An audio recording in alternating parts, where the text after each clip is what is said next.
আসসালামু আলাইকুম ওরহমতুল্লাহি বারাকাতুহু। সামনে আগামীকাল আমাদের ভোট নদিয়া জেলায়।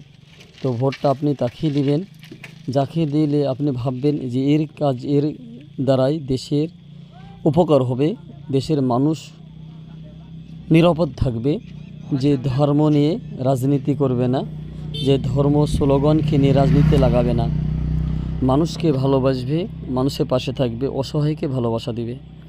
তাহলে আপনার ভোট আপনার অধিকার, আপনার গণতান্ত্রিক অধিকার। এর জন্য আপনি নির্বাচন আপনি করবেন। কেউরই কথায় শুনে প্রলোভনে পড়ে আপনি ভেঙে পড়বেন না, হতাশ হবেন না। আপনি আপনার মন মতন, আপনার মতন আপনি তাকে ভোটটা দেবেন। ঠিক আছে, আবারও দেখা হবে আগামী ভিডিওতে। ভালো লাগলে অবশ্যই চ্যানেলটি সাবস্ক্রাইব করবেন, সঙ্গে থাকবেন, একটা লাইক দিন, উৎসাহ বাড়াবেন। আরও নিত্য নতুন ভিডিও দেখার জন্য আমার নাইমা টিভি সকলকে শেয়ার করে দেবেন। ঠিক আছে, আবার দেখা হবে।